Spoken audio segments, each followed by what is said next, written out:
Neville Goddard, 1950. The Law and the Promise. Chapter 1. Imagining creates reality.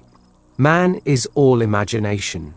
God is man, and exists in us and we in him. The eternal body of man is the imagination, that is, God himself. Blake. The purpose of the first portion of this book is to show, through actual true stories, how imagining creates reality. Science progresses by way of hypotheses tentatively tested, and afterwards accepted or rejected according to the facts of experience. The claim that imagining creates reality needs no more consideration than is allowed by science. It proves itself in performance. The world in which we live is a world of imagination. In fact, life itself is an activity of imagining.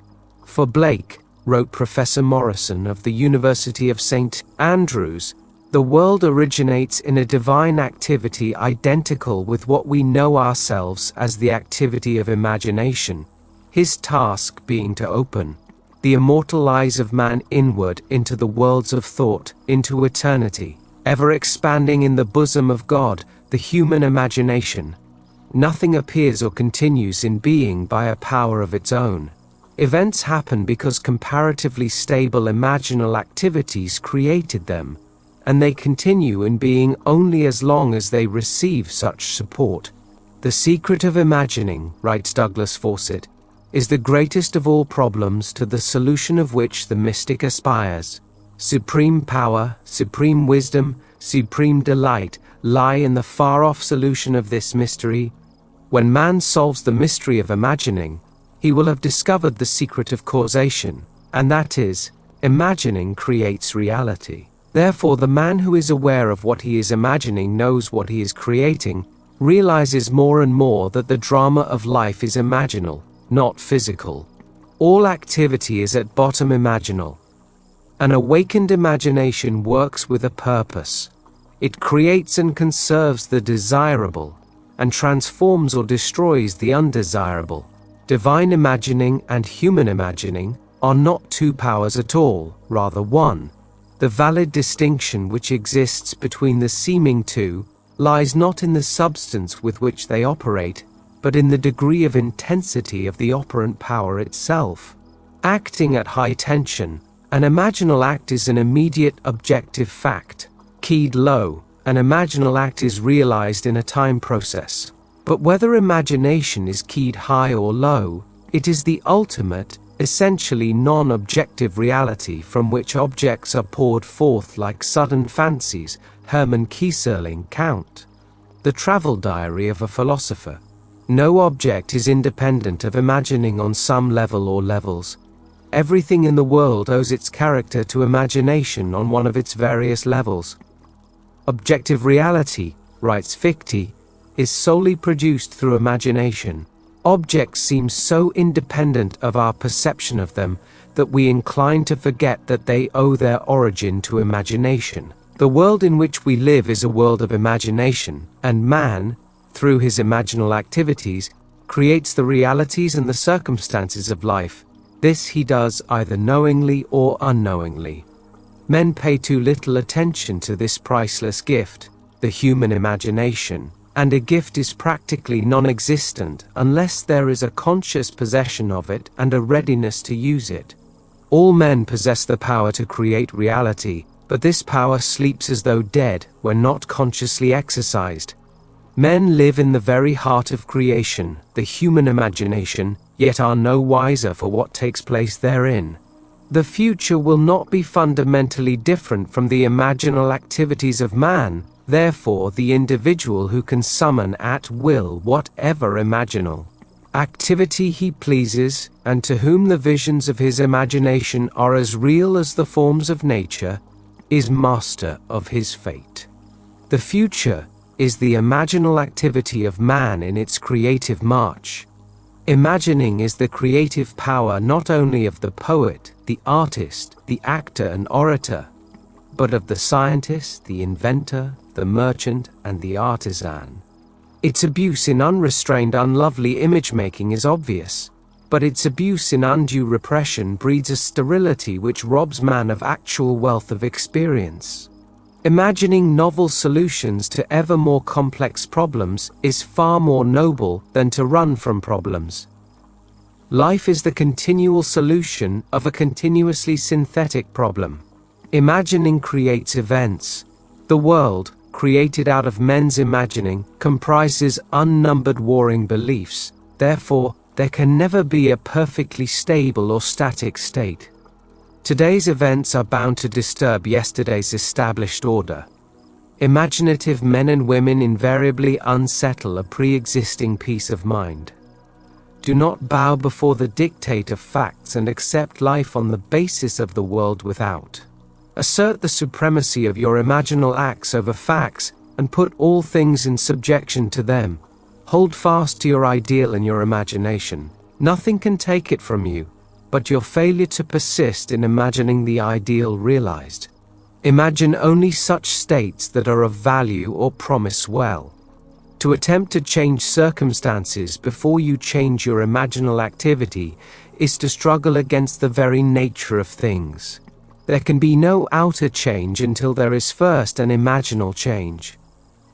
Everything you do, unaccompanied by an imaginal change, is but futile readjustment of surfaces. Imagining the wish fulfilled brings about a union with that state, and during that union you behave in keeping with your imaginal change. This shows you that an imaginal change will result in a change of behavior. However, your ordinary imaginal alterations as you pass from one state to another are not transformations, because each of them is so rapidly succeeded by another in the reverse direction. But whenever one state grows so stable as to become your constant mood, your habitual attitude, then that habitual state defines your character and is a true transformation. How do you do it? Self-abandonment. That is the secret. You must abandon yourself mentally to your wish fulfilled in your love for that state, and in so doing, live in the new state and no more in the old state. You can't commit yourself to what you do not love, so the secret of self-commission is faith plus love.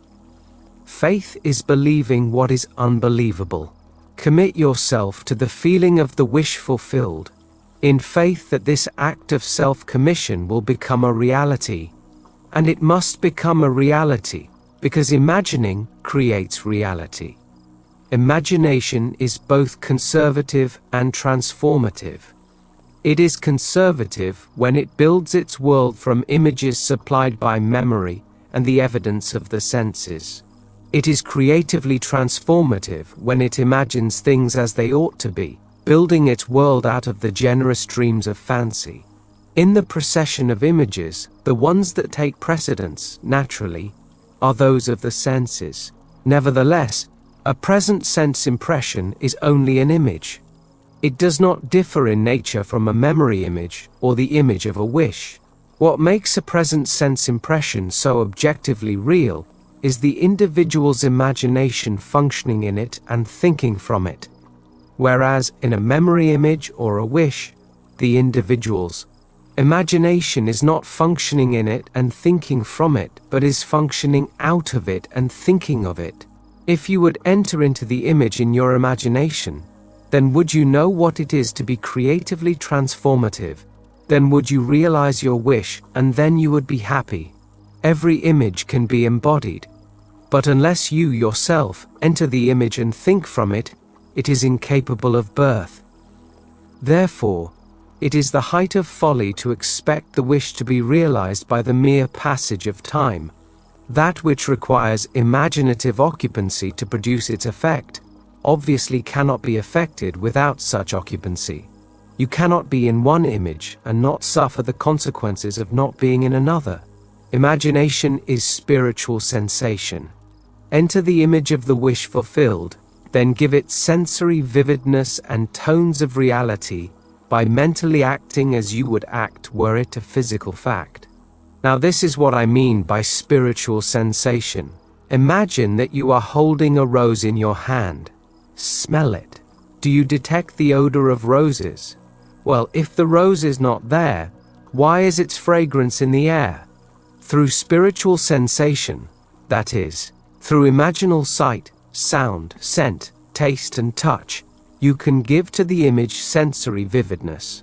If you do this, all things will conspire to aid your harvesting, and upon reflection you will see how subtle were the threads that led to your goal. You could never have devised the means which your imaginal activity employed to fulfill itself. If you long to escape from your present sense fixation, to transform your present life into a dream of what might well be, you need but imagine that you are already what you want to be, and to feel the way you would expect to feel under such circumstances. Like the make-believe of a child who is remaking the world after its own heart, create your world out of pure dreams of fancy. Mentally enter into your dream, mentally do what you would actually do, were it physically true. You will discover that dreams are realized not by the rich, but by the imaginative.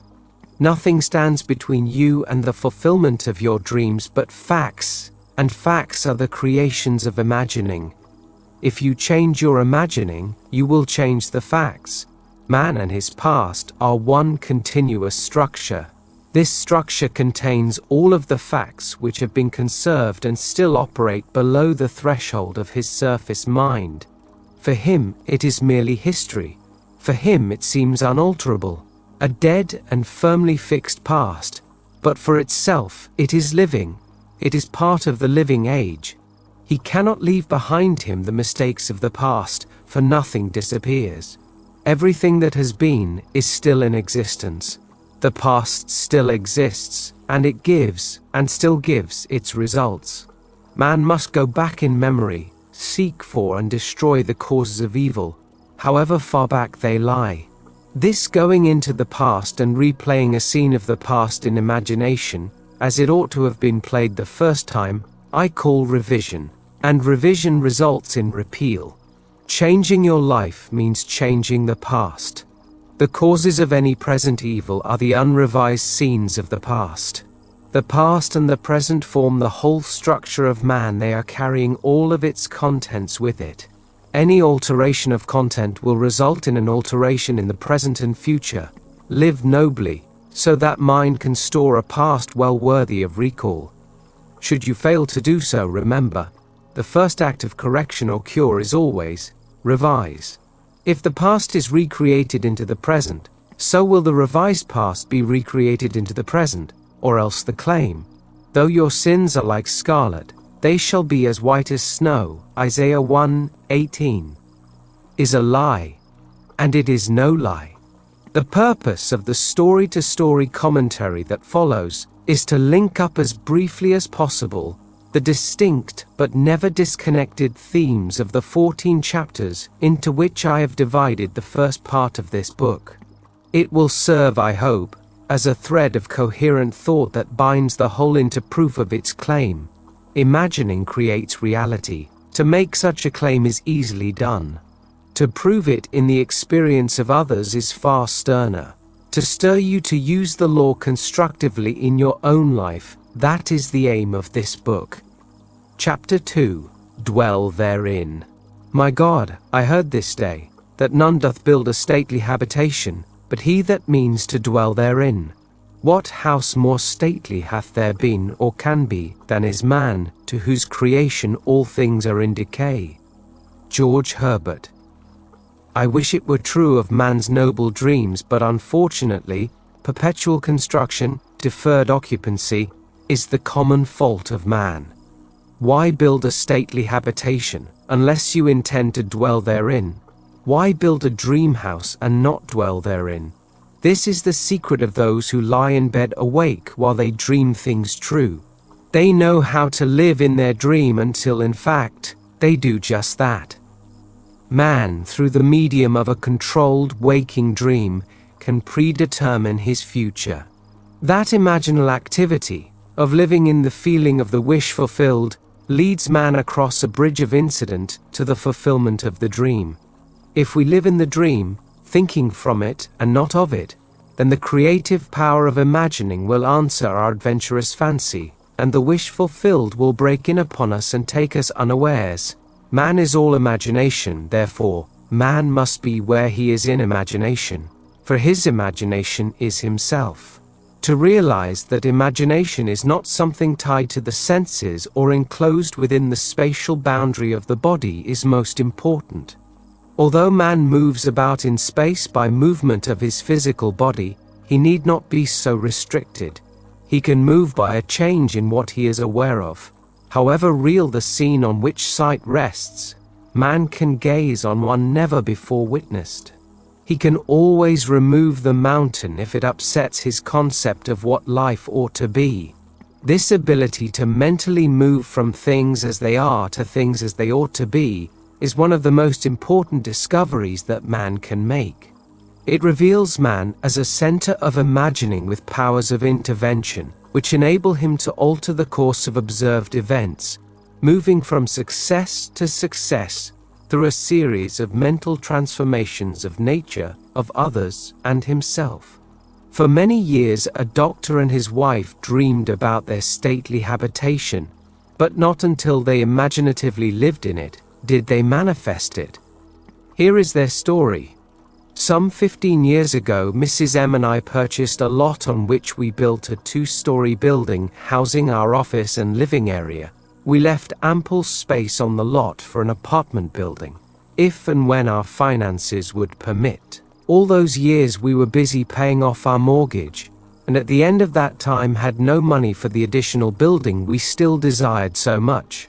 It was true that we had an ample savings account, which meant security for our business, but to use any part of it for a new building would be to jeopardize that security. But now your teaching awakened a new concept, boldly telling us we could have what we most desired through the controlled use of our imagination, and that realizing a desire was made more convincing without money. We decided to put it to a test to forget about money and concentrate our attention on the thing we desired most in this world, the new apartment building. With this principle in mind, we mentally constructed the new building as we wanted it, actually drawing physical plans so we could better formulate our mental picture of the completed structure, never forgetting to think from the end, in our case, the completed occupied building. We took many imaginative trips through our apartment house, renting the units to imaginary tenants, examining in detail every room, and enjoying the feeling of pride as friends offered congratulations on the unique planning. We brought into our imaginal scene one friend in particular, I shall call her Mrs. X, a lady we had not seen for some time as she had given us up socially, believing us a bit peculiar in our new way of thinking. In our imaginal scene, we took her through the building and asked how she liked it. Hearing her voice distinctly, we had her reply, "Doctor, I think it is beautiful." One day, while talking together of our building, my wife mentioned a contractor who had constructed several apartment houses in our neighborhood. We knew of him only by the name that appeared on signs adjacent to buildings under construction, but realizing that if we were living in the end, we would not be looking for a contractor, we promptly forgot this angle. Continuing these periods of daily imagining for several weeks, we both felt we were now fused with our desire and had successfully been living in the end. One day a stranger entered our office and identified himself as the contractor whose name my wife had mentioned weeks before. In an apologetic manner he said, "I don't know why I stopped here. I normally don't go to see people, but rather people come to see me." He explained that he passed our office often and had wondered why there wasn't an apartment building on the corner lot. We assured him we would like very much to have such a building there, but that we had no money to put into the project, not even the few $100s it would take for plans. Our negative response did not faze him, and seemingly compelled, he began to figure and devise ways and means to carry out the job, unasked and unencouraged by us. Forgetting the incident, we were quite startled when a few days later this man called, informing us that plans were completed and that the proposed building would cost us $30,000. We thanked him politely and did absolutely nothing. We knew we had been living imaginatively in the end of a completed building, and that imagination would assemble that building perfectly, without any outside assistance from us. So we were not surprised when the contractor called again the next day to say he had found a set of blueprints in his files that fitted our needs perfectly with few alterations. This, we were informed, would save us the architect's fee for new plans. We thanked him again, and still did nothing. Logical thinkers would insist that such negative response from prospective customers would completely end the matter. Instead, 2 days later, the contractor again called with the news that he had located a finance company willing to cover the necessary loan, with the exception of a few $1,000s. It sounds incredible, but we still did nothing. For, remember, to us this building was completed and rented, and in our imagination, we had not put 1 penny into its construction. The balance of this tale reads like a sequel to Alice in Wonderland, for the contractor came to our office the next day and said, as though presenting us with a gift, "You people are going to have that new building anyway. I've decided to finance the balance of the loan myself. If this is agreeable, I'll have my lawyer draw up the papers, and you can pay me back out of net profits from rentals." This time we did do something.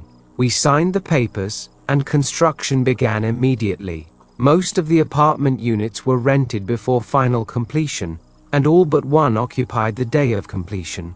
We were so thrilled by the seemingly miraculous events of the past few months that for a while we didn't understand this seeming flaw in our imaginal picture.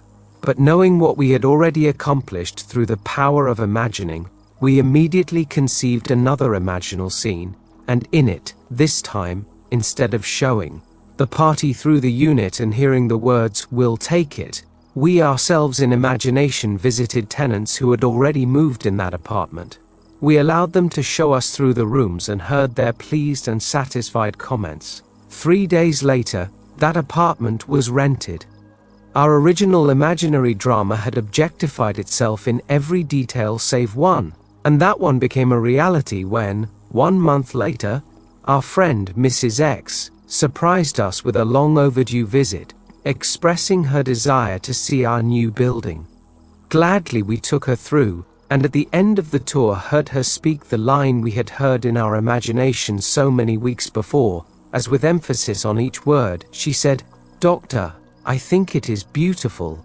Our dream of 15 years was realized, and we know now that it could have been realized any time within those 15 years if we had known the secret of imagining and how to live in the end of desire, but now it was realized. Our one big desire was objectified, and we did not put 1 penny of our own money into it. Dr. M, through the medium of a dream, a controlled waking dream. The doctor and his wife created reality. They learned how to live in their dream house, as in fact, now they do. Although help seemingly came from without, the course of events was ultimately determined by the imaginal activity of the doctor and his wife. The participants were drawn into their imaginal drama because it was dramatically necessary that they should be. Their imaginal structure demanded it. All things by a law divine in one another's being mingle. Percy Bysshe Shelley, Love's Philosophy. The following story illustrates the way in which a lady prepared her stately habitation by imaginatively sleeping in it, or dwelling therein. A few months ago, my husband decided to place our home on the market. The main object for the move, which we had discussed many times, was to find a home large enough for the 2 of us, my mother and my aunt, in addition to 10 cats, 3 dogs and 1 parakeet. Believe it or not, the contemplated move was my husband's idea, as he loved my mother and aunt, and said I was at their house most of the time anyway, so why not live together and pay 1 tax bill? I liked the idea tremendously, but I knew that this new home would have to be something very special in size, location and arrangement, as I insisted on privacy for all concerned. So at the moment, I was undecided whether to sell our present home or not. But I didn't argue, as I knew quite well from past experience with imagining that our house would never sell until I stopped sleeping in it. 2 months and 4 or 5 real estate brokers later, my husband had given up on the sale of our house, and so had the brokers.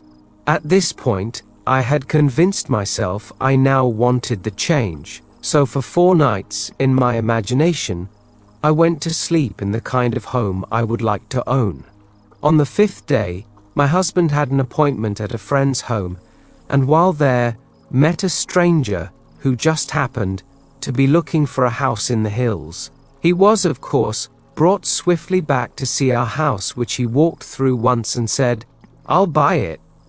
This didn't make us very popular with the brokers, but that was all right with me, as I was happy to keep the broker's commission in the family.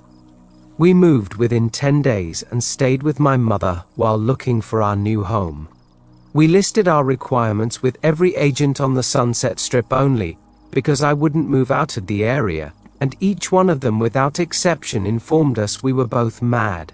It was entirely impossible, they said, to find an older home of English style with 2 separate living rooms, separate apartments, a library, and built on a flat knoll with enough ground space to fence for large dogs, and located in one particular area.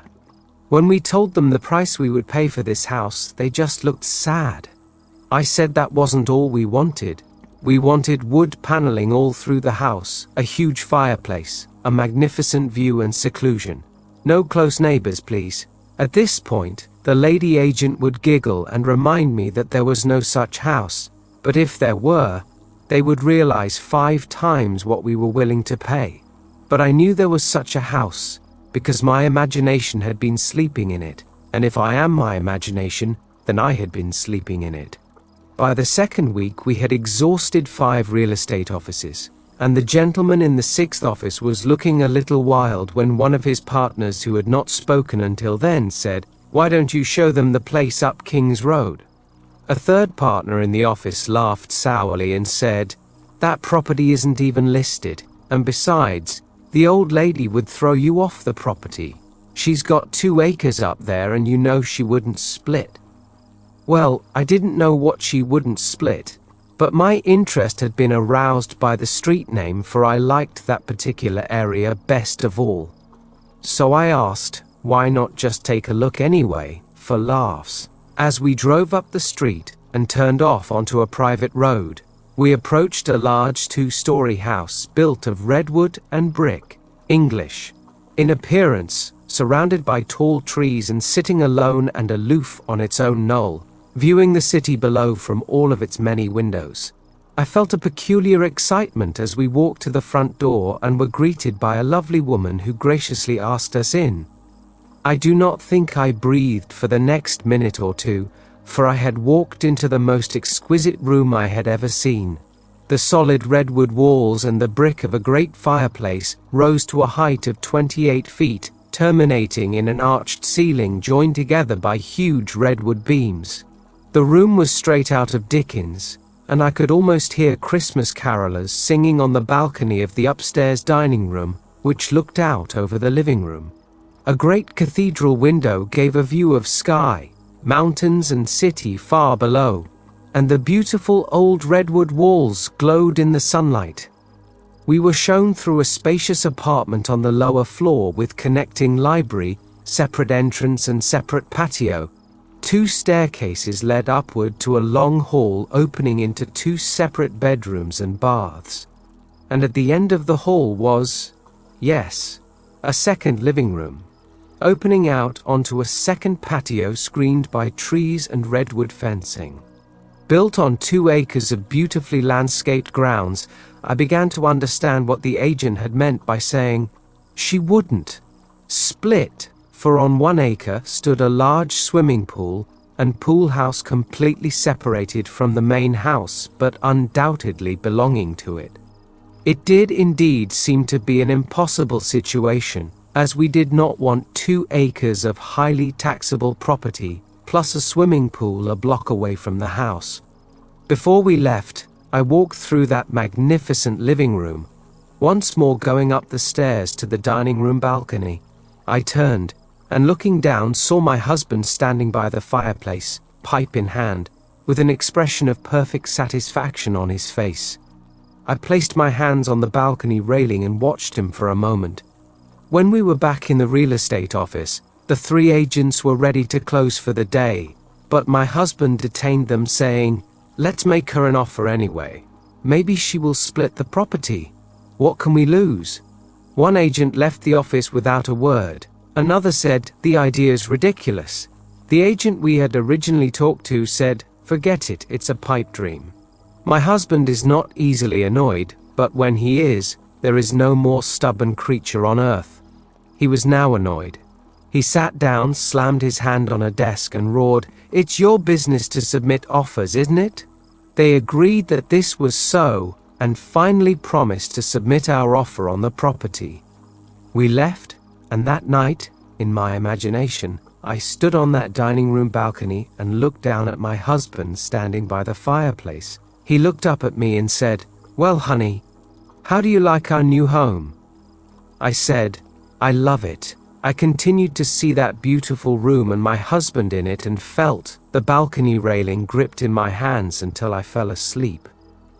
The next day, as we were having dinner in my mother's house, the telephone rang and the agent, in an unbelieving voice, informed me that we had just purchased a house.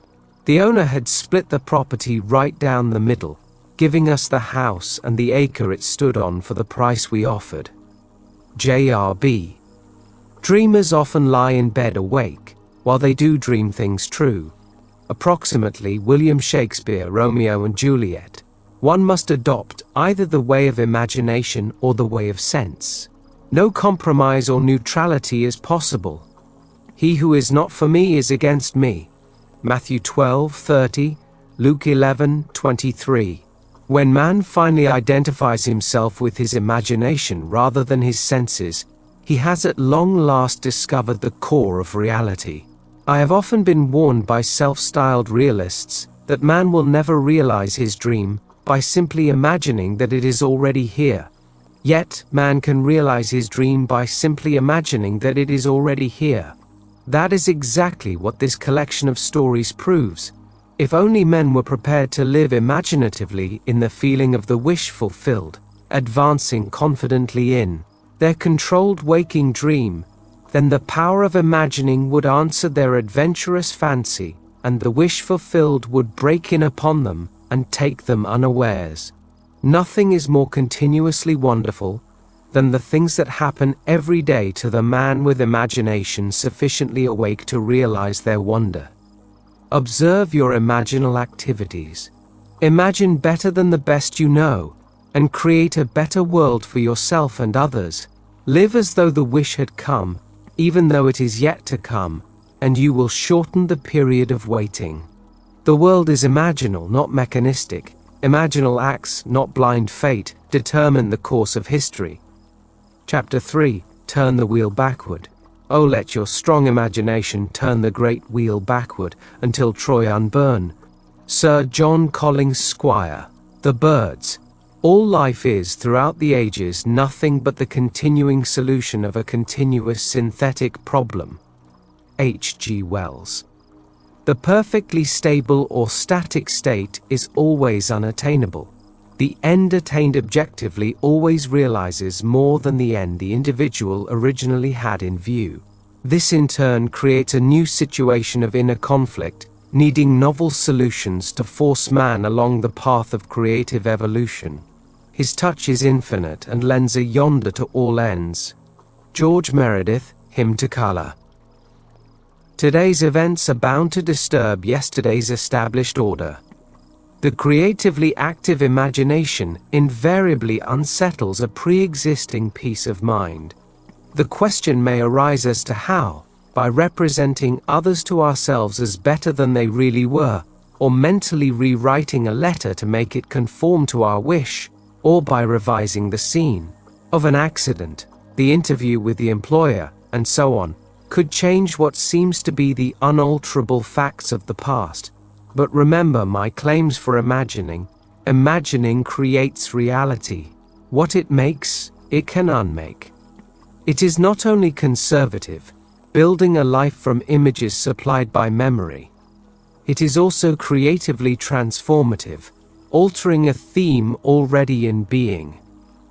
The parable of the unjust steward, Luke 16:1-8, gives the answer to this question. We can alter our world by means of a certain illegal imaginal practice, by means of a mental falsification of the facts, that is, by means of a certain intentional imaginal alteration of that which we have experienced. All this is done in one's own imagination. This is a form of falsehood, which not only is not condemned, but is actually approved in the gospel teaching. By means of such a falsehood, a man destroys the causes of evil and acquires friends, and on the strength of this revision proves, judging by the high praise the unjust steward received from his master, that he is deserving of confidence. Because imagining creates reality, we can carry revision to the extreme and revise a scene that would be otherwise unforgivable. We learn to distinguish between man, who is all imagination, and those states into which he may enter. An unjust steward, looking at another's distress, will represent the other to himself as he ought to be seen. Were he himself in need, he would enter his dream in his imagination and imagine what he would see and how things would seem and how people would act after these things should be. Then, in this state, he would fall asleep, feeling the way he would expect to feel under such circumstances. Would that all the Lord's people were unjust stewards, mentally falsifying the facts of life to deliver individuals forevermore. For the imaginal change goes forward, until at length, the altered pattern is realized on the heights of attainment. Our future is our imaginal activity in its creative march. Imagine better than the best you know. To revise the past is to reconstruct it with new content. Man should daily relive the day as he wished he had lived it, revising the scenes to make them conform to his ideals. For instance, suppose today's mail brought disappointing news. Revise the letter, mentally rewrite it, and make it conform to the news you wish you had received. Then, in imagination, read the revised letter over and over again, and this will arouse the feeling of naturalness. And imaginal acts become facts as soon as we feel natural in the act. This is the essence of revision, and revision results in repeal. This is exactly what FB did. Late in July, I wrote to a real estate agent of my desire to sell a piece of land which had been a financial burden to me. His negative reply listed all the reasons why sales were at a standstill in that area, and he forecast a bleak period of waiting until after the first of the year. I received his letter on a Tuesday, and, in my imagination, I rewrote it with words indicating that the agent was eager to take my listing. I read this revised letter over and over, and I extended my imaginal drama using your theme of the four mighty ones of our imagination, from your book Seed Time and Harvest, the producer, the author, the director, and the actor. In my imaginal scene as producer, I suggested the theme, the lot is sold for a profit. As the author, I wrote this simple scene which to me implied fulfillment. Standing in the real estate office, I extended my hand to the agent and said, "Thank you, sir," and he replied, "It was a pleasure doing business with you." As director, I rehearsed myself as actor until that scene was vividly real, and I felt the relief which would be mine if the burden were really lifted. 3 days later, the agent I had originally written phoned me saying he had a deposit for my lot at the price I had specified. I signed the papers in his office the next day, extended my hand and said, "Thank you, sir." The agent replied, "It was a pleasure doing business with you." 5 days after I had constructed and enacted an imaginal scene, it became a physical reality and was played word for word just as I had heard it in my imagination. The feeling of relief and joy came, not so much from selling the property, but from the incontrovertible proof that my imagined drama worked. FB. If the thing accomplished were all, how futile. But FB discovered a power within himself that can consciously create circumstances. By mentally falsifying the facts of life, man moves from passive reaction to active creation. This breaks the wheel of recurrence and builds a cumulatively enlarging future. If man does not always create in the full sense of the word, it is because he is not faithful to his vision, or else he thinks of what he wants rather than from his wish fulfilled. Man is such an extraordinary synthesis, partly tied by his senses, and partly free to dream that his internal conflicts are perennial. The state of conflict in the individual is expressed in society. Life is a romantic adventure. To live creatively, imagining novel solutions to ever more complex problems is far nobler than to restrain or kill out desire. All that is desired can be imagined into existence. Wouldst thou be in a dream and yet not sleep? John Bunyan, The Pilgrim's Progress. Try to revise your day every night before falling asleep. Try to visualize clearly and enter into the revised scene, which would be the imaginal solution of your problem. The revised imaginal structure may have a great influence on others, but that is not your concern. The other influenced in the following story is profoundly grateful for that influence. LSE writes, "Last August, while on a blind date, I met the man I wanted to marry. This happens sometimes, and it happened to me. He was everything I had ever thought of as desirable in a husband. 2 days after this enchanted evening, it was necessary for me to change my place of residence because of my work, and that same week the mutual friend who had introduced me to this man moved away from the city. I realized that the man I had met probably did not know of my new address, and frankly, I was not sure he knew my name. After your last lecture, I spoke to you of this situation. Although I had plenty of other dates, I could not forget this one man.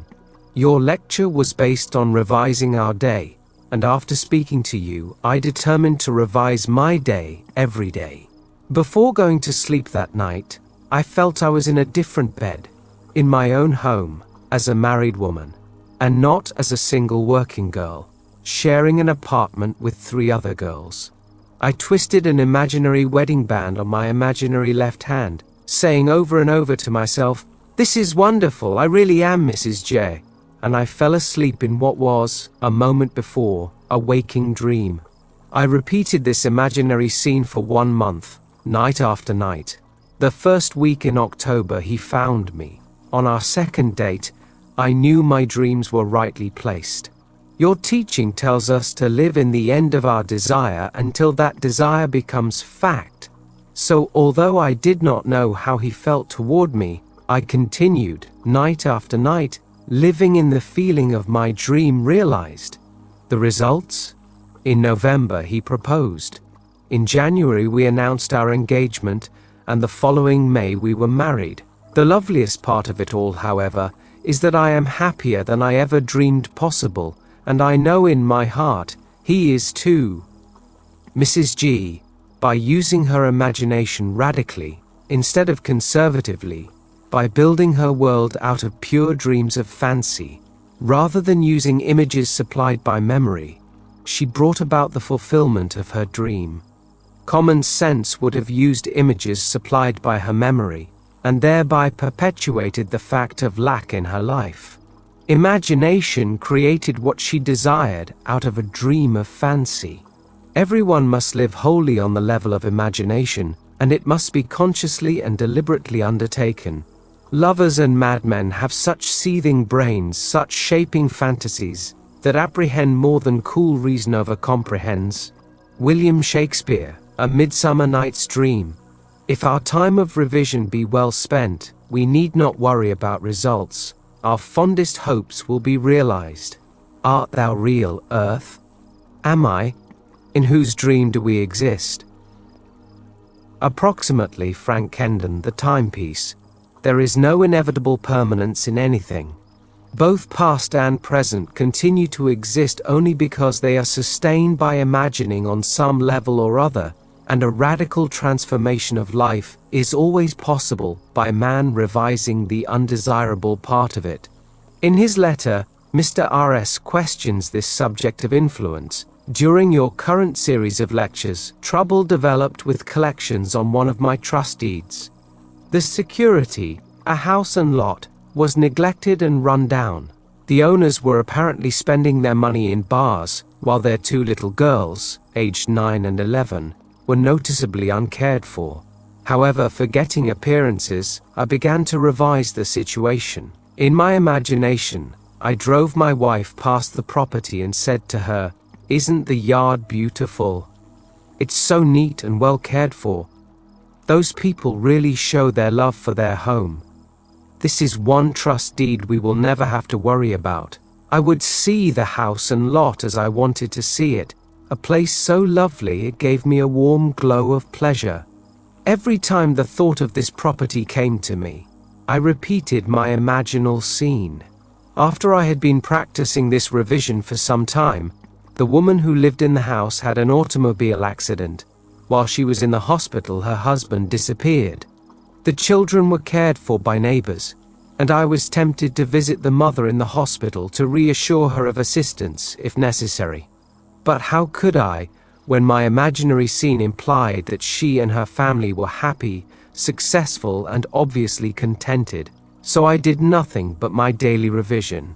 A short while after leaving the hospital, the woman and her two daughters disappeared also. Payments were sent in on the property, and a few months later she reappeared with a wedding certificate and a new husband. At this writing, all payments are right up to date. The two little girls are obviously happy and well cared for, and a room has been added to the property by the owners, giving our trust deed additional security. It was mighty nice to solve my problem without threats, unkind words, eviction, or worry about the little girls. But was there something in my imagining that sent that woman to the hospital?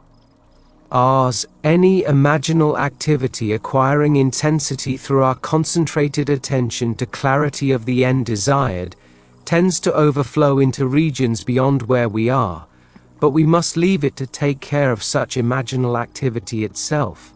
It is marvelously resourceful in adapting and adjusting means to realize itself.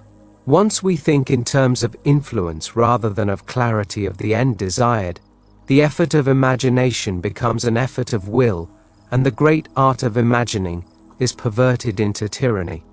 The buried past usually lies deeper than our surface mind can plumb.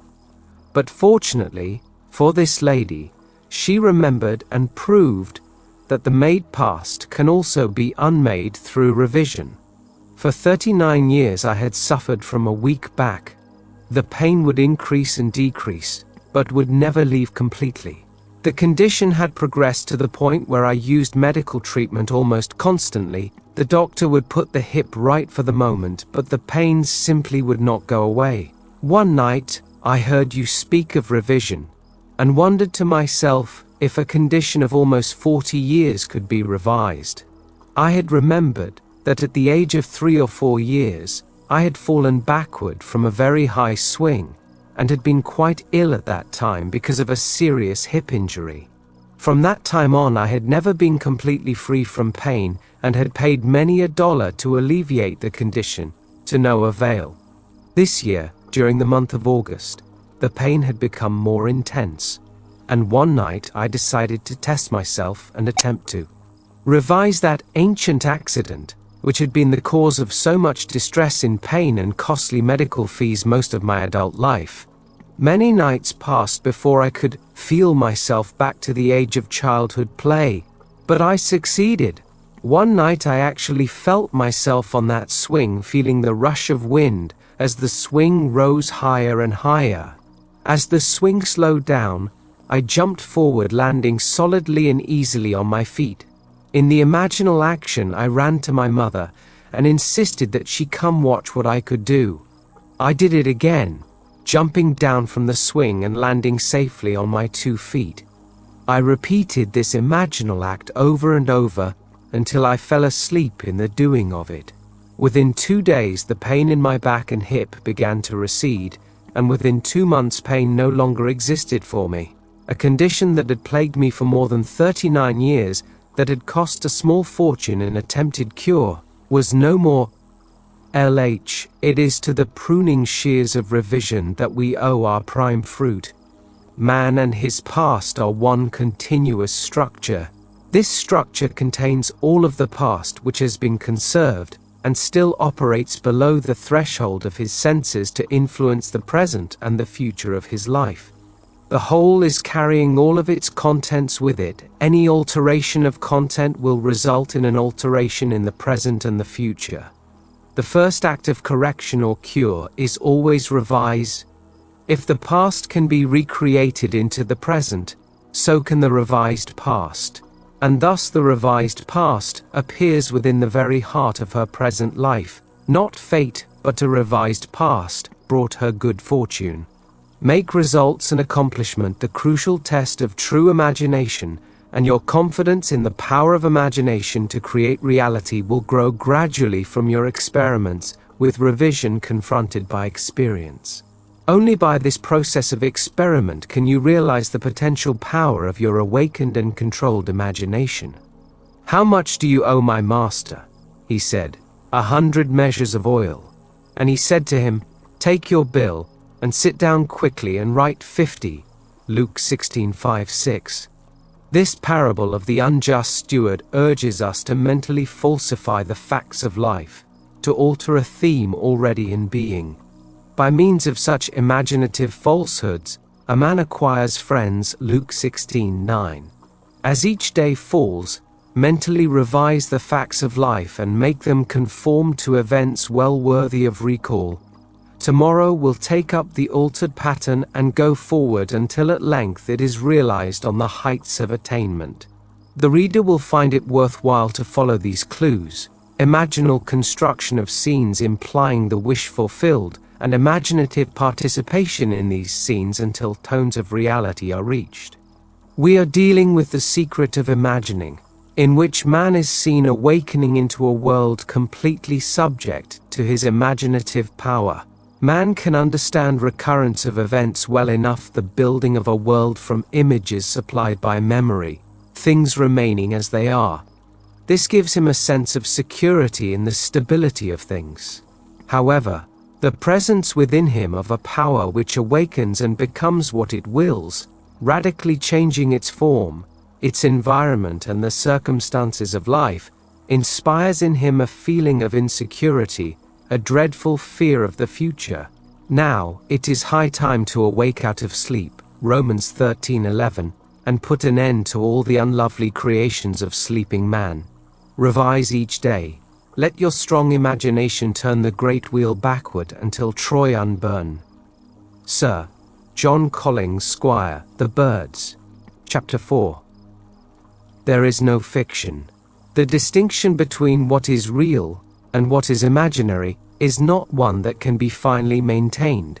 All existing things are, in an intelligible sense, imaginary. John S. Mackenzie. There is no fiction. If an imaginal activity can produce a physical effect, our physical world must be essentially imaginal.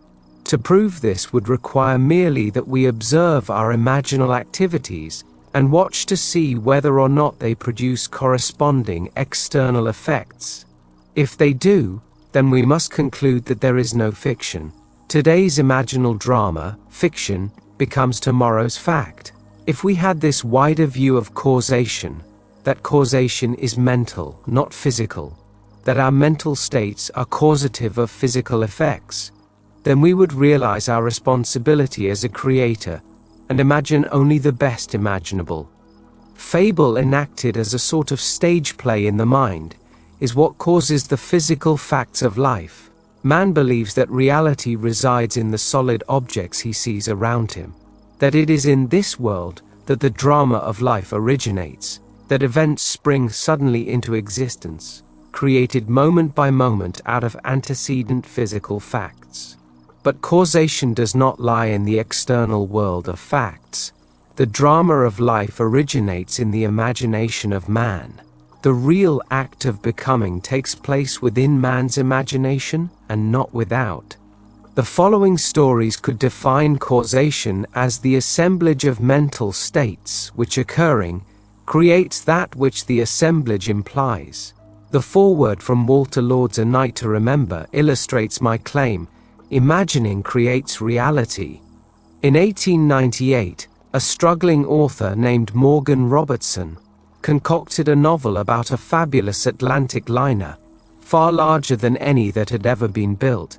Robertson loaded his ship with rich and complacent people, and then wrecked it one cold April night on an iceberg.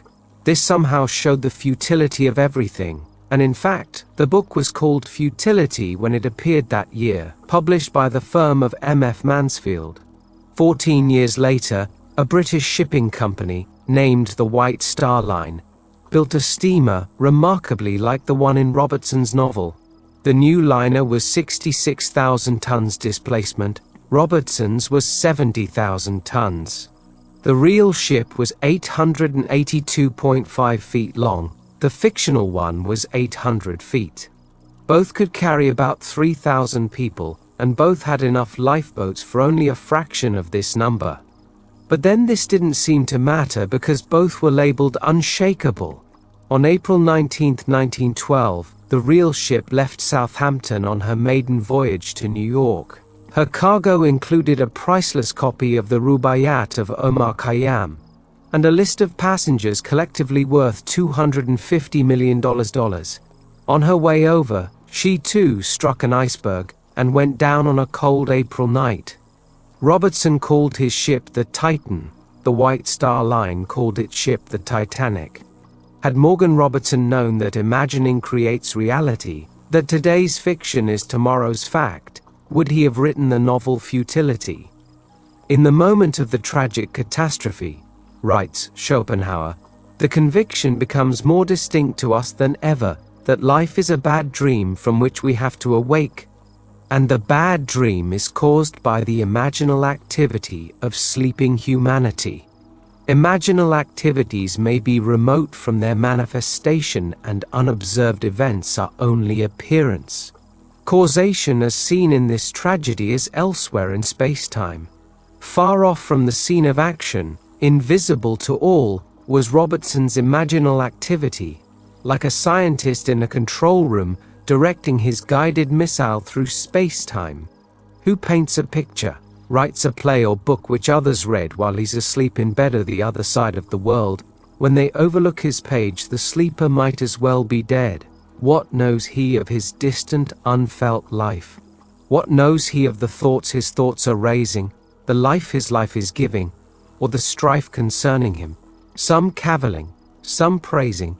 Yet which is most alive, he who's asleep, or his quick spirit in some other place, or score of other places, that doth keep attention fixed and sleep from others chase? Which is the he that sleeps, or he that his own he can neither feel nor see? Samuel Butler. Imaginative writers communicate not their vision of the world, but their attitudes which result in their vision. Just a short while before Catherine Mansfield died, she said to her friend Orridge, "There are in life as many aspects as attitudes toward it, and aspects change with attitudes. Could we change our attitude, we should not only see life differently, but life itself would come to be different. Life would undergo a change of appearance, because we ourselves had undergone a change in attitude. Perception of a new pattern is what I call a creative attitude towards life. Prophets," wrote Blake, "in the modern sense of the word, have never existed.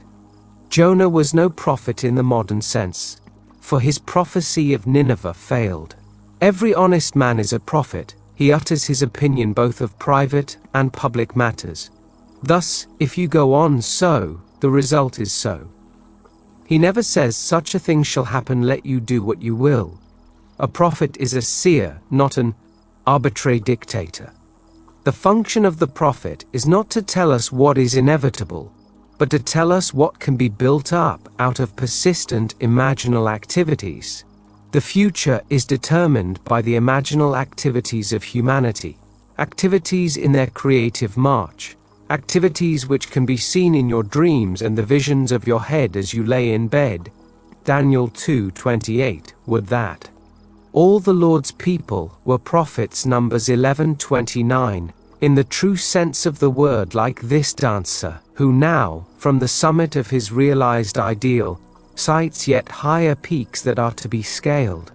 After you have read this story, you will understand why he is so confident that he can predetermine any materialistic future he desires, and why he is equally sure that others give reality to what were otherwise a mere figment of his imagination, that there exists and can exist nothing outside imagining on some level or other. Nothing continues in being save what imagining supports. The mind can make substance, and people planets of its own with beings brighter than have been, and give a breath to forms which can outlive all flesh. Lord G. Byron. As my story begins, at the age of 19, I was a mildly successful dancing teacher and continued in this static state for almost 5 years. At the end of this time, I met a young lady who talked me into attending your lectures. My thought, upon hearing you say imagining creates reality, was that the entire idea was ridiculous. However, I decided to accept your challenge and disprove your thesis. I bought your book Out of This World and read it many times. Still unconvinced, I set myself a rather ambitious goal.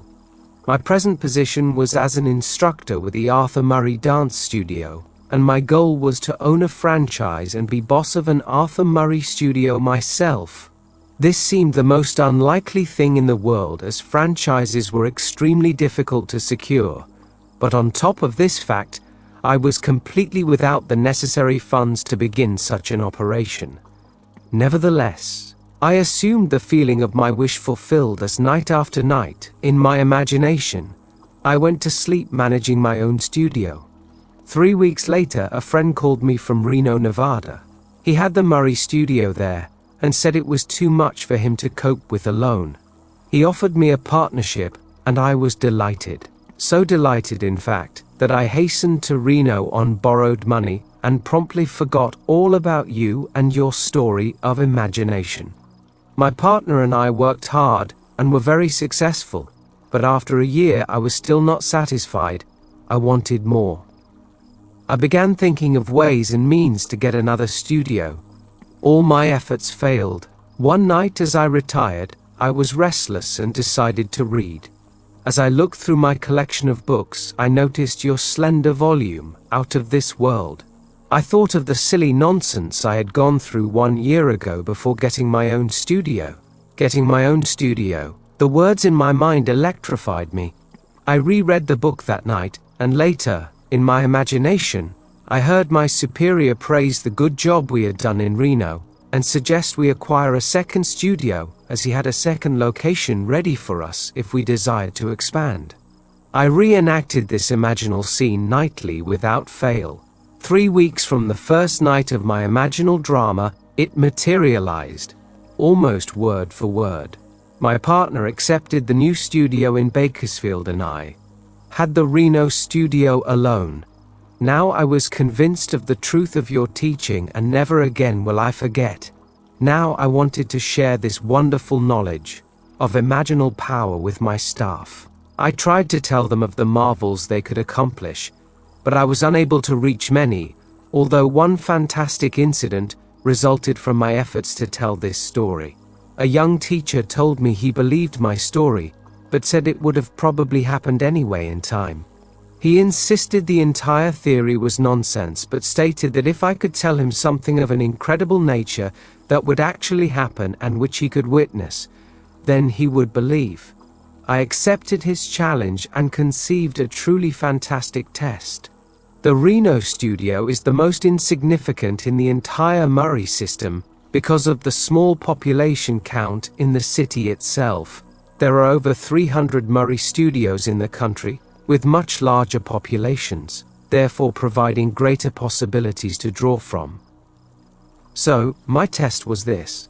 I told the teacher that within the next 3 months, at the time of a national dance convention, the little Reno studio would be the foremost topic of conversation at that convention. He calmly stated this was quite impossible. That night when I retired, I felt myself standing before a tremendous audience. I was speaking on creative imagining, and felt the nervousness of being before such a vast audience, but I also felt the wonderful sensation of audience acceptance. I heard the roar of applause, and as I left the stage, I saw Mr. Murray himself come forward and shake my hand. I reenacted this entire drama night after night. It began to take on the tones of reality, and I knew I had done it again. My imaginal drama materialized down to the last detail. My little Reno studio was the talk of the convention, and I did appear on that stage just as I had done in my imagination. But even after this unbelievable but actual happening, the young teacher who threw me the challenge remained unconvinced. He said it had all happened too naturally, and he was sure it would have happened anyway. I did not mind his attitude because his challenge had given me another opportunity to prove, at least to myself, that imagining does create reality. From that time on, I continued with my ambition to own the largest Arthur Murray dance studio in the world. Night after night, in my imagination, I heard myself accepting a studio franchise for a great city. Within 3 weeks, Mr. Murray called me and offered a studio in a city of 1.5 million people. It is now my goal to make my studio the greatest and biggest in the entire system. And of course, I know it will be done through my imagination. E.L. Jr. Imagining, writes Douglas Fawcett, may be hard to grasp. Being quicksilver-like, it vanishes into each of its metamorphoses and thereby displays its transformative magic. We must look beyond the physical fact for the imagining which has caused it. For 1 year E.O.L. Jr. lost himself in his metamorphosis, but fortunately he remembered the silly nonsense he had gone through before getting his own studio. And reread the book. Imaginal acts on the human level need a certain interval of time to develop, but imaginal acts, whether committed to print or locked in the bosom of a hermit, will realize themselves in time. Test yourself, if only out of curiosity. You will discover the profit is your own imagining, and you will know there is no fiction. We should never be certain that it was not some woman treading in the winepress who began that subtle change in men's mind, or that the passion, because of which so many countries were given to the sword, did not begin in the mind of some shepherd boy, lighting up his eyes for a moment before it ran upon its way. William Butler Yeats. There is no fiction. Imagining fulfills itself in what our lives become, and now I have told you before it takes place, so that when it does take place, you may believe. John 14:29. The Greeks were right, the gods have come down to us in the likeness of men, Acts 14:11, but they have fallen asleep and do not realize the might they wield by their imaginal activities. Real are the dreams of gods, and smoothly pass their pleasure in a long immortal dream. John Keats. E.B., an author, is fully aware that today's fiction can become tomorrow's fact. In this letter she writes, "One spring, I completed a novelette, sold it and forgot it. Not until many long months later did I sit down and nervously compare some facts in my fiction with some facts in my life. Please read a brief outline of my created story, then compare it with my personal experience. The heroine of my story took a vacation trip to Vermont, to the small city of Stowe, Vermont to be exact. When she reached her destination, she was faced with such unpleasant behavior on the part of her companion that she either had to continue her lifetime pattern of allowing another's selfish demand dominate her, or to break that pattern and leave. She broke it and returned to New York. When she returned, and the story continues, events took shape in a proposal of marriage which she happily accepted. For my part of this tale, as small events evolved, I began to remember the dictates of my own pen and insignificant relationship. This is what happened to me. I received an invitation from a friend offering me a vacation at her summer place in Vermont. I accepted and was not startled at first. when I learned her summer place was in the city of Stowe.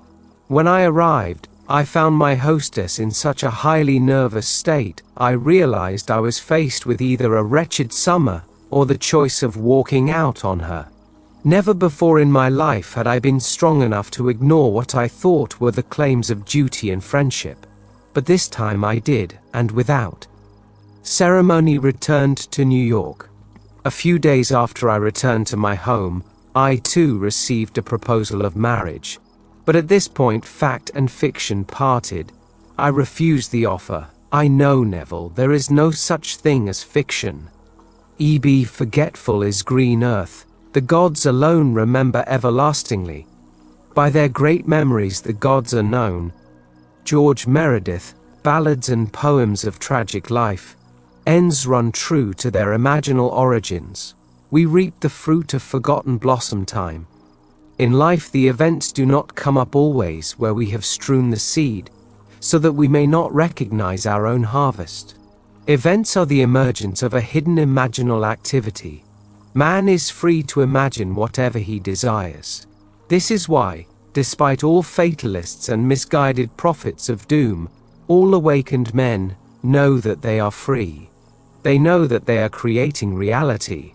Is there a scriptural passage to support this claim? Yes, and it came to pass, as he interpreted to us, so it was. Genesis 41:13. W.B. Yeats must have discovered that there is no fiction, for after describing some of his experiences in the conscious use of imagination, he writes, "If all who have described events like this have not dreamed, we should rewrite our histories, for all men, certainly all imaginative men, must be forever casting forth enchantments, glamours, illusions, and all men, especially tranquil men, who have no powerful egotistic life, must be continually passing under their power. Our most elaborate thoughts, elaborate purposes, precise emotions, are often, as I think, not really ours, but have on a sudden come up, as it were, out of hell or down out of heaven. Ideas of good and evil, there is no fiction. Imagine better than the best you know." Chapter 5, Subtle Threads. "All you behold, though it appears without, it is within, in your imagination, of which this world of mortality is but a shadow." Blake. "Nothing appears or continues in being by a power of its own. Events happen because comparatively stable imaginal activities created them, and they continue in being by virtue of the support they receive from such imaginal activities.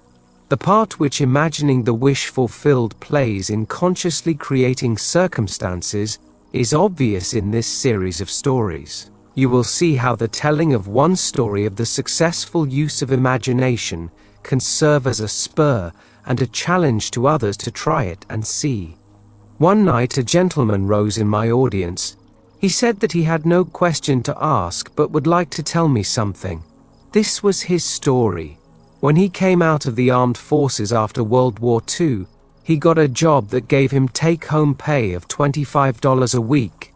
After 10 years he was making $600 a month. At that time he bought my book Awakened Imagination and read the chapter The Pruning Shears of Revision. Through the daily practice of revision, as set forth there, he was able to tell my audience 2 years later that his income was equal to that of the President of the United States. In my audience sat a man who, by his confession, was broke. He had read the same book, but he suddenly realized he had done nothing with the use of his imagination to solve his financial problem. He decided he would try to imagine himself as the winner of the 5 to 10 pool at Caliente racetrack. In his words, in this pool, one attempts to pick winners in the 5th through the 10th races. So this is what I did. In my imagination I stood, sorting my tickets and feeling as I did so, that I had each of the 6 winners. I enacted this scene over and over in my imagination until I actually felt goose pimples. Then I saw the cashier giving me a large sum of money which I placed beneath my imaginary shirt. This was my entire imaginal drama, and for 3 weeks, night after night, I enacted this scene and fell asleep in the action. After 3 weeks I traveled physically to the Caliente racetrack, and on that day every detail of my imaginative play was actually realized. The only change in the scene was that the cashier gave me a check for a total of $84,000 instead of currency. TK. After my lecture the night this story was told, a man in the audience asked me if I thought it possible for him to duplicate TK's experience. I told him he must decide the circumstances of his imaginal scene himself, but that whatever scene he chose, he must create a drama he could make natural to himself and imagine the end intently with all the feeling he could muster. He must not labor for the means to the end, but live imaginatively in the feeling of the wish fulfilled. 1 month later, he showed me a check for $16,000, which he had won in another 5 to 10 pool at the same Caliente racetrack the previous day. This man had a sequel to his most interesting duplication of TK's good fortune. His first win took care of his immediate financial difficulties, although he wanted more money for future family security. Also, and more important to him, he wanted to prove that this had not been an accident. He reasoned that if his good luck could happen a second time in succession, the so-called law of percentages would give way to proof for him that his imaginal structures were actually producing this miraculous reality. And so he dared to put his imagination to a second test. He continues, "I wanted a sizable bank account, and this to me meant seeing a large balance on my bank statements. Therefore, in my imagination, I enacted a scene which took me into 2 banks. In each bank I would see an appreciative smile meant for me from the bank manager as I walked into his establishment, and I would hear the teller's cordial greeting. I would ask to see my statement. In one bank I saw a balance of $10,000. In the other bank I saw a balance of $15,000. My imaginal scene did not end there. Immediately after seeing my bank balances, I would turn my attention to my horse racing system, which, through a progression of 10 steps, would bring my winnings to $11,533 with a starting capital of $200. I would divide the winnings into 12 piles on my desk. Counting the money in my imaginary hands, I would put $1,000 in each of 11 piles and the remaining $533 in the last pile. My imaginative accounting would amount to $36,533, including my bank balances. I enacted this entire imaginative scene each morning, afternoon and night for less than 1 month, and on March 2nd, I went to the Caliente track again. I made out my tickets, but strangely enough, and not knowing why I did so, I duplicated 6 more tickets exactly like the 6 already made out. But in the 10th selection, I made a mistake and copied 2 tickets twice. As the winners came in, I held 2 of them, each paying $16,423.50. I also had 6 consolation tickets, each paying $656.80. The combined total amounted to $36,788. My imaginary accounting 1 month before had totaled $36,533. 2 points of interest, most profound to me, were that by seeming accident I had marked 2 winning tickets identically, and also that at the end of the 9th race, which was one of the major winners, the trainer attempted to scratch the horse, but the stewards denied the trainer's request. AJF. How subtle were the threads that led to his goal? Results must testify to our imagining, or we really are not imagining the end at all. AJF faithfully imagined the end, and all things conspired to aid his harvesting. His mistake in copying a winning ticket twice, and the steward's refusal to allow the trainer's request were events created by the imaginal drama to move the plan of things forward to its goal. Chance, wrote Belford Bax, may be defined as that element in the reality change that is, in the flowing synthesis of events, which is irreducible to law or the causal category. To live wisely, we must be aware of our imaginal activities, or at any rate, of the end which they are tending. We must see to it that it is the end we desire. Wise imagining identifies itself only with such activities that are of value or promise well. However much man seems to be dealing with a material world, he is actually living in a world of imagination. When he discovers that it is not the physical world of facts but imaginal activities which shape his life, then the physical world will no longer be the reality, and the world of imagination no longer the dream. Does the road wind uphill all the way? Yes, to the very end. Will the day's journey take the whole long day? From morn to night, my friend. Christina Georgina Rossetti, Uphill. Chapter 6. Visionary Fancy. The nature of visionary fancy, or imagination, is very little known, and the external nature and permanence of its ever-existent images is considered as less permanent than the things of vegetative and generative nature. Yet the oak dies as well as the lettuce, but its eternal image and individuality never dies, but renews by its seed. Just so the imaginative image returns by the seed of contemplative thought. Blake. The images of our imagination are the realities of which any physical manifestation is only the shadow. If we are faithful to vision, the image will create for itself the only physical manifestation of itself it has a right to make. We speak of the reality of a thing when we mean its material substance. That is exactly what an imaginist means by its unreality or shadow. Imagining is spiritual sensation.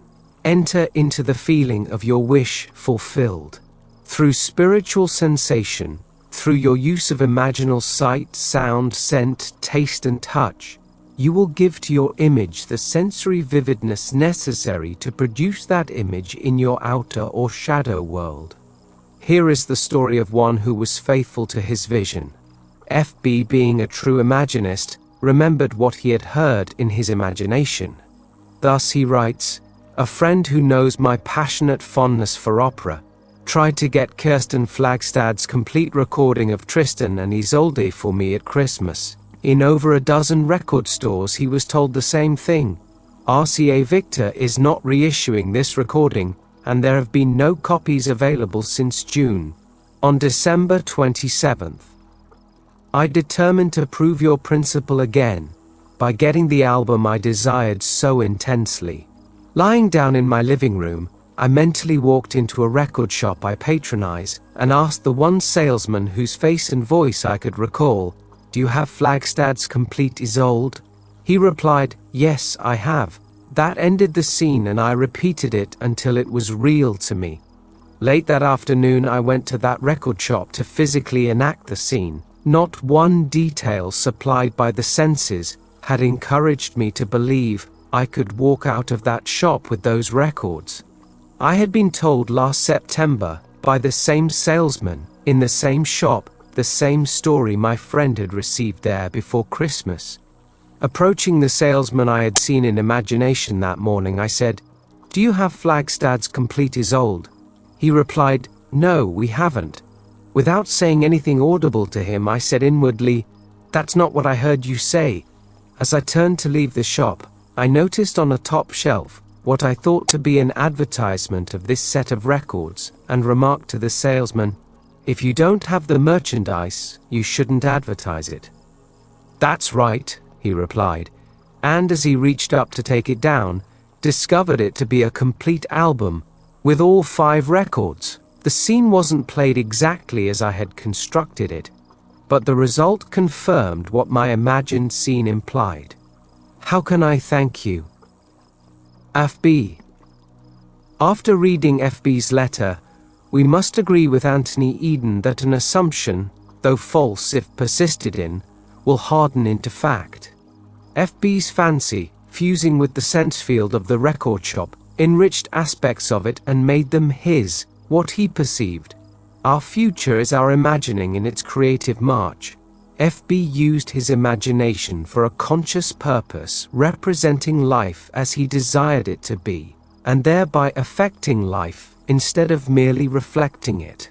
So sure was he that his imaginal drama was the reality, and the physical act but a shadow, that when the salesman said, "No, we haven't," FB mentally said, "That's not what I heard you say." He not only remembered what he had heard, but he was still remembering it. Imagining the wish fulfilled is the seeking that finds, the asking that receives, the knocking to which is opened. He saw and heard what he desired to see and hear, and would not take "No, we haven't" for an answer. The imaginist dreams while awake. He is not the servant of his vision, but the master of the direction of his attention. Imaginative constancy controls perception of events in space-time. Unfortunately, most men are ever-changing, like a joyless eye that finds no object worth its constancy. Percy Bysshe Shelley, To the Moon. Mrs. Gr too had imaginatively heard what she wanted to physically hear, and knew the outer world must confirm it. This is her story. Some time ago we advertised our home for sale, which was necessary for us to buy a larger property on which we had placed a deposit. Several people would have bought our home immediately, but we were obliged to explain that we could not close any deal until we learned whether or not our offer for the property we wanted had been accepted. At this time, a broker called and literally begged us to allow him to show our home to a client of his who was eager for this location and would be glad to pay even more than we were asking. We explained our situation to the broker and to his client. They both stated they did not mind waiting for our deal to be consummated. The broker asked us to sign a paper which he said was not binding in any way, but would give him first chance at the sale if our other deal went through. We signed the paper and later learned that in California real estate law nothing could have been more binding. A few days later our deal for the new property fell through, so we notified this broker and his verbal response was, "Well, just forget it."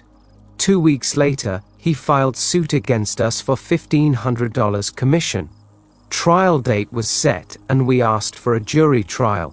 Our attorney assured us he would do all he could, but that the law on this particular point was so stringent that he could not see any possibility of our winning the case. When time for the trial arrived, my husband was in the hospital and could not appear with me in our defense. I had no witnesses, but the broker brought 3 attorneys and a number of witnesses into court against us. Our attorney now told me we had not the slightest chance to win. I turned to my imagination, and this is what I did. Completely disregarding all that had been said by attorneys, witnesses, and the judge who seemed to favor the plaintiff, I thought only of the words I wanted to hear. In my imagination, I listened intently and heard the foreman of the jury say, "We find the defendant not guilty." I listened until I knew it was true. I closed my mind's ear to everything said in that courtroom and heard only those words, "We find the defendant not guilty."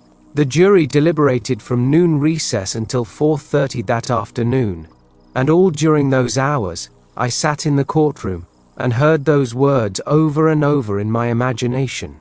When the jurors returned, the judge asked the foreman to stand and give their verdict. The foreman stood up and said, "We find the defendant not guilty."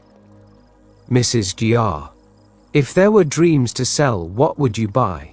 Thomas Lovell Beddoes, Dream Peddlery. Would you not buy your wish fulfilled? Your dreams are without price and without money.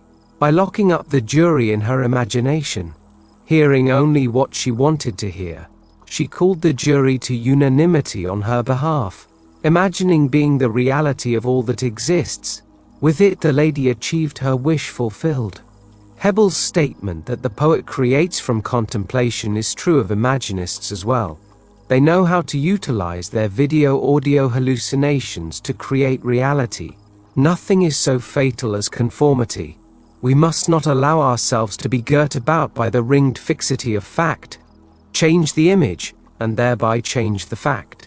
Rowe employed the art of seeing and feeling to create her vision in imagination. A year ago, I took my children to Europe, leaving my furnished apartment in the care of my maid. When we returned a few months later to the United States, I found my maid and all my furniture gone. The apartment superintendent stated that the maid had had my furniture moved by my request. There was nothing I could do at the moment, so I took my children and moved into a hotel. I, of course, reported the incident to the police and also brought in private detectives on the case. Both organizations investigated every moving company and every storage warehouse in New York City, but to no avail. There seemed to be absolutely no trace of my furniture, nor of my maid. Having exhausted all outside sources, I remembered your teaching and decided I would try using my imagination in this matter. So, while seated in my hotel room, I closed my eyes and imagined myself in my own apartment, sitting in my favorite chair and surrounded by all of my personal furnishings. I looked across the living room at the piano on which I kept pictures of my children. I would continue to stare at my piano until the entire room became vividly real to me.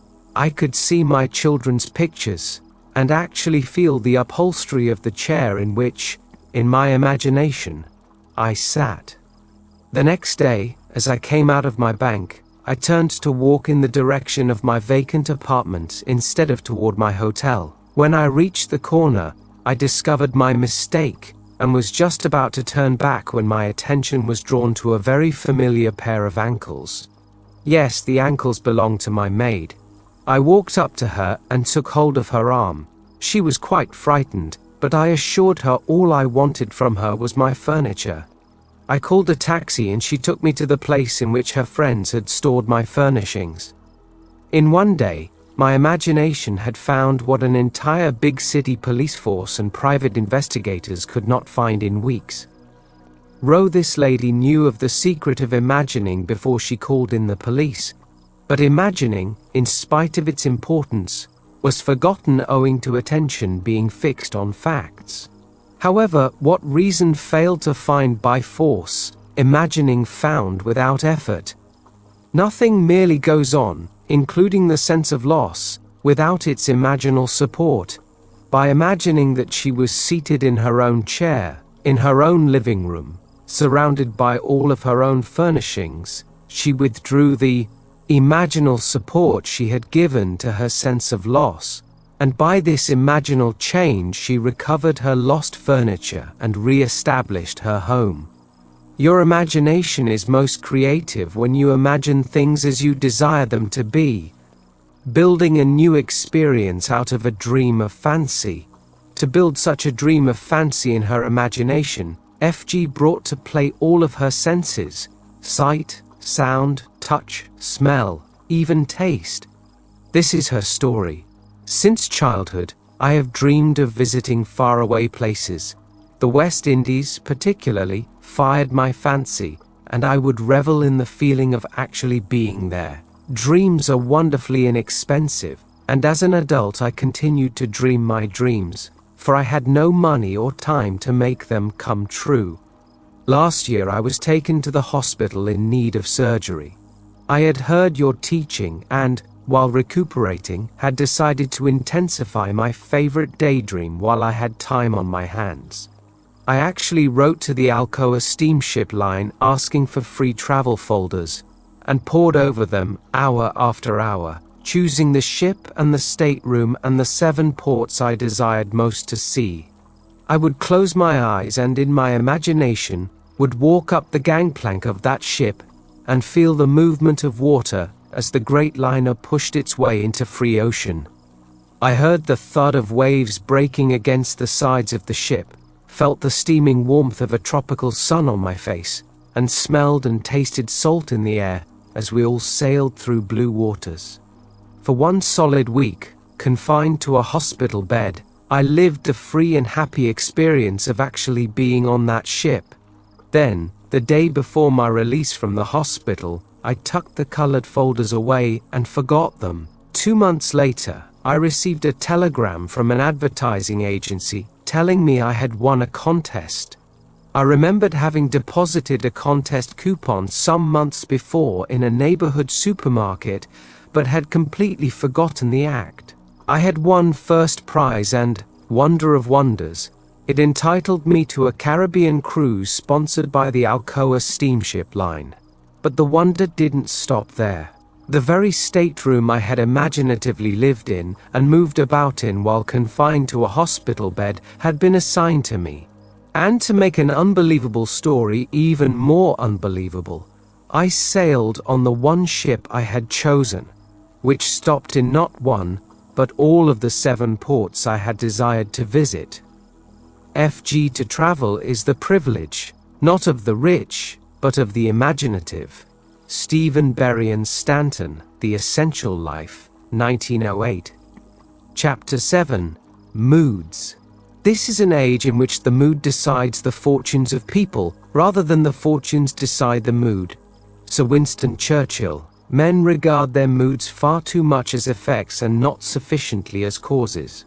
Moods are imaginal activities without which no creation is possible. We say that we are happy because we have achieved our goal. We do not realize that the process works equally well in the reverse direction, that we shall achieve our goal because we have assumed the happy feeling of the wish fulfilled. Moods are not only the result of the conditions of our life, they are also the causes of those conditions. In The Psychology of Emotions, Professor Ribot writes, "An idea which is only an idea produces nothing and does nothing, it only acts. If it is felt, if it is accompanied by an affective state, if it awakens tendencies, that is to say, motor elements." The lady in the following story so successfully felt the feeling of her wish fulfilled, she made her mood the character of the night, frozen in a delightful dream. Most of us read and love fairy stories, but we all know that stories of improbable riches and good fortune are for the delight of the very young. But are they? I want to tell you of something unbelievably wonderful that happened to me through the power of my imagination. And I am not young in years.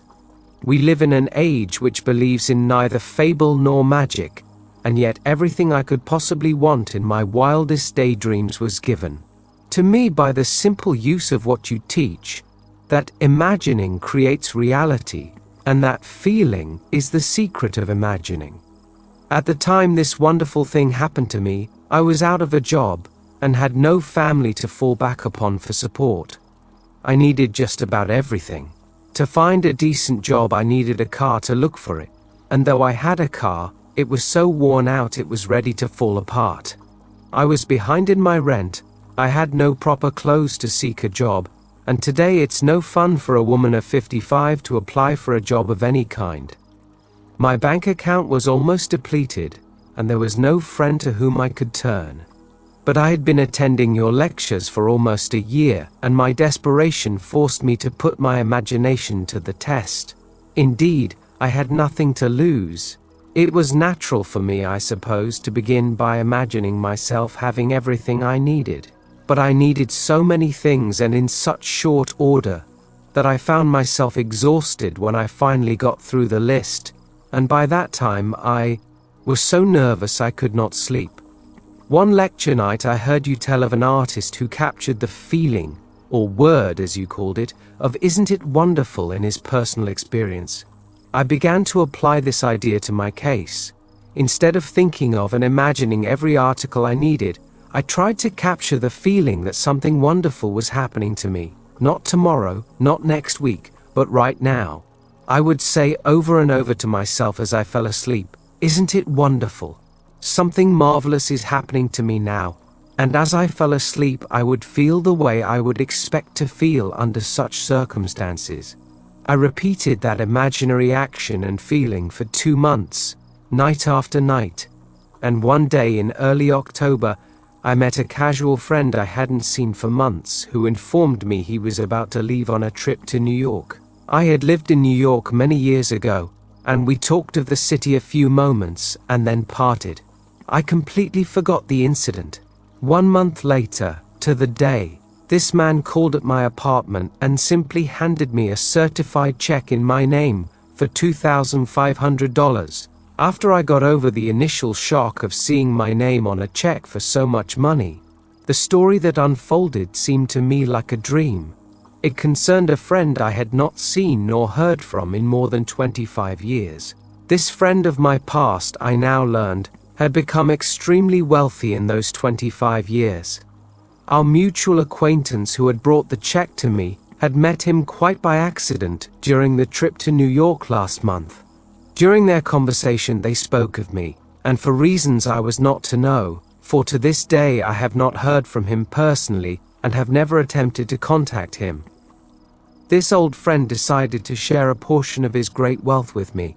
For the next 2 years, from the office of his attorney, I received monthly checks so generous in amount they not only covered every necessary requirement of daily living, but left much over for all the lovely things of life, a car, clothes, a spacious apartment, and best of all, no need to earn my daily bread. This past month I received a letter and some legal papers to be signed, which provide the continuation of this monthly income for the rest of my natural life. TK. If the fool would persist in his folly, he would become wise. William Blake. Sir Winston calls on us to act on the assumption that we already possess that which we sought to assume a virtue, if we have it not. William Shakespeare's Hamlet. Is this not the secret of miracles? Thus the man with palsy was told to rise, to take up his bed and walk, to mentally act as if he were healed. Matthew 9, 1-8, Mark 2, 1-13, Luke 5, 18-25, John 5, 1-17. And when the actions of his imagination corresponded with the actions which he would physically perform, were he healed? He was healed. This is a story about which some may say it would have happened anyway, but those who read it carefully will find room to wonder. It begins 1 year ago as I left Los Angeles to visit my daughter in San Francisco. Instead of the happy-natured individual she had always been, I found her in deep distress. Not knowing the cause of her anguish and not wishing to ask, I waited until she told me that she was in great financial trouble and must have $3,000 immediately. I am not a poor woman, but I didn't have much cash I could put my hands on that quickly. Knowing my daughter, I knew she would not have accepted it anyway. I offered to borrow the money for her, but she refused and instead asked me to help her in my way. She meant using my imagination, for I had often told her of your teaching, and some of my words must have struck home. I immediately agreed on this plan with the provision that she would help me help her. We decided on an imaginal scene we could both practice that involved seeing money coming to her from everywhere. We felt money was flooding toward her from every corner until she was in the middle of a sea of money, but we did this always with the feeling of joy for anyone concerned, and we had no thought of means, only happiness for all. The idea seemed to catch fire with her, and I know she was responsible for what happened a few days later. She was certainly transformed back to the happy, confident mood that was natural to her, though there was no evidence of any real money coming in at the time. I left to return home in the East. When I arrived home, I called my mother, a lovely young lady of 91, who immediately asked me to come and see her. I wanted a day's rest, but she couldn't wait. It had to be now. Of course I went. And after greeting me, she handed me a check for $3,000 made out to my daughter. Before I could speak, she handed me 3 additional checks totaling $1,500 made in favor of my daughter's children. Her reason? She explained that she had suddenly decided the day before to give what she had in cash to those she loved while she was still here to know of their happiness in receiving it. It would have happened anyway. No, not like this. Not within days of my daughter's frantic need, and then her sudden transformation to a mood of joy. I know that her imaginal act caused this wonderful change. bringing not only great joy to the receiver, but to the giver as well. Peace. I almost forgot to add that among the checks so lavishly given was one for me too, for $3,000. The boundless opportunities opened by recognizing the shift of the focus of imagining are beyond measure. There are no boundaries. The drama of life is an imaginal activity in which we bring to pass by our moods rather than by our physical acts. Moods so ably guide all towards that which they affirm. They may be said to create the circumstances of life and dictate the events. The mood of the wish fulfilled is the high tide which lifts us easily off the bar of the senses where we usually lie stranded. If we are aware of the mood, and know this secret of imagining, we may announce that all that our mood affirms will come to pass. The following story is by a mother who succeeded in sustaining a seemingly playful mood with startling results. Surely you've heard the old wives' tale about warts, that if a wart is bought, it will disappear? I've known this story from childhood, but not until I heard your lectures did I realize the truth hidden in the old tale.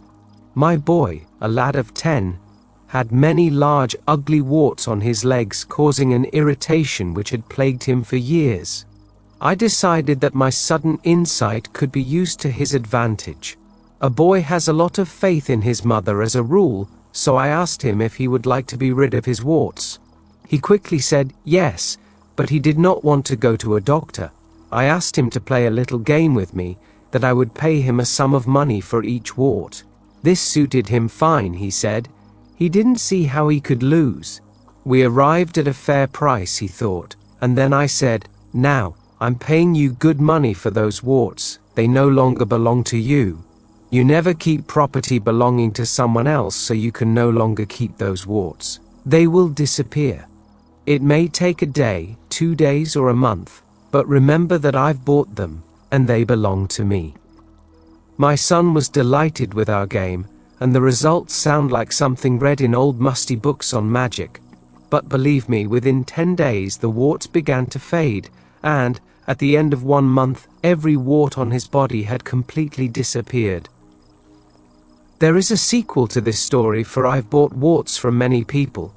They too thought it great fun, and accepted my 5, 7 or 10 cents a wart.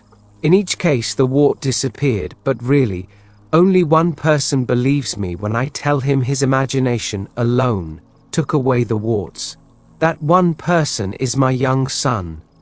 J.R. Man, imagining himself into a mood, takes on himself the results of the mood. If he does not imagine himself into the mood, he is ever free of the result. The great Irish mystic A.E. George William Russell wrote in The Candle of Vision, "I became aware of a swift echo or response to my own moods in circumstance, which had seemed hitherto immutable. In its indifference, I could prophesy from the uprising of new moods in myself that I, without search, would soon meet people of a certain character, and so I met them." Even inanimate things were under the sway of these affinities. But man need not wait for the uprising of new moods in himself. He can create happy moods at will.